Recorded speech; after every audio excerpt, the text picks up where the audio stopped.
안녕하세요. 김상철 목사입니다. 오늘은 문제 해결의 원리에 대해서 한번 곰곰이 생각해 보았습니다. 제가 먼저 말씀을 하나 읽어보겠습니다.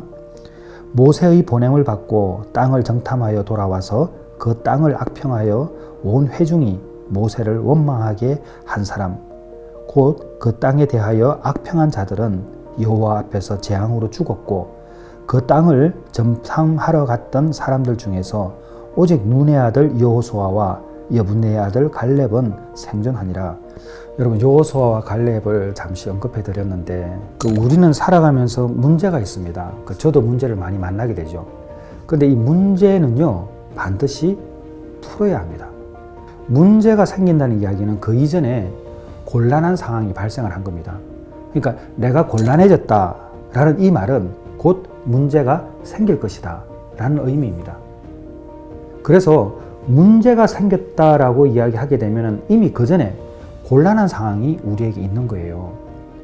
여러분, 메비우스의 띠 아시죠? 이렇게 계속 반복합니다. 안으로 돌아갔다 밖으로 돌아갔다가 한 바퀴를 돌면 계속 반복하는 거예요.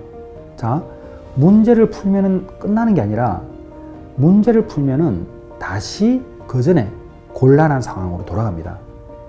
이해를 잘 하셔야 돼요. 곤란해졌다는 이야기는 문제가 생길 징조이고, 문제가 생겨서 문제를 풀면 끝나는 게 아니라 다시 그 전에 곤란한 상황으로 돌아가는 거예요. 그러니까 어떻게 해야 되느냐? 진짜 문제 해결은 이 곤란한 상황을 풀어야 돼요. 우리가 중독에 빠져 있을 때에 곤란한 상황이 발생을 합니다.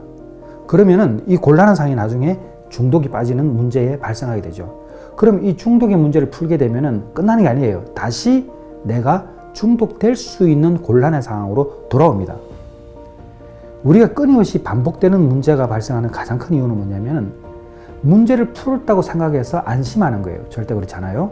문제를 풀면은 근원이 되는 이 곤란한 상황을 갖다가 극복해야 합니다. 그래서 내가 바뀌지 않는 거예요.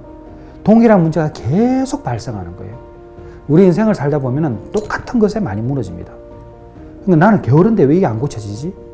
나는 이 부분은 분명히 문제를 알고 있는데 왜 안 고쳐질까? 그것은 문제가 발생하기 이전에 이 곤란한 상황에서 이 문제를 풀지 못하기 때문에, 이 곤란한 상황을 해결하지 못하기 때문에 일어나는 거예요. 이스라엘 백성이 애굽 땅에서 너무나 힘든 시절을 보냈습니다. 애굽에 있던 이스라엘 백성들은 모세의 인도로 이제는 출애굽하게 되죠. 그런데 출애굽하고 나니까 문제들이 너무나 발생하는 거예요.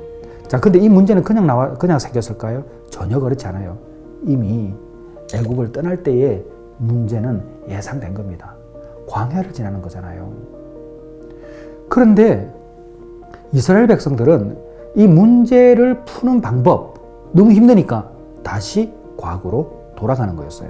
여호수아와 갈렙은 과거로 돌아가질 않습니다. 과거로 돌아가려는 사람들 앞에서 그 곤란한 상황을 단번에 하나님의 말씀, 하나님의 약속을 믿고 이겨내는 것이죠. 그래서 우리 문제 해결의 근원은 곤란한 상황을 다시 돌아올 때에 그 곤란한 상황에서 오직 믿음으로 반응하고 용기 있게 나아가는 것입니다. 어차피 여러분, 시도하지 않으면 새로운 곳은 갈 수 없습니다. 우리가 머물고 있는 이 땅을 벗어나 봐야지 새로운 세상이 있다는 것을 알게 되듯이, 문제는 그 자리에 있을 때는 절대 풀리지 않습니다. 한 발짝을 뛰고 나아가게 되면 다시 한번 도전할 수 있는 힘도 생기고 새로운 세상을 경험하게 될 것입니다. 뒤돌아가지 마세요. 다시 곤란해지는 상황이 발생하고 문제를 직면하게 됩니다. 감사합니다.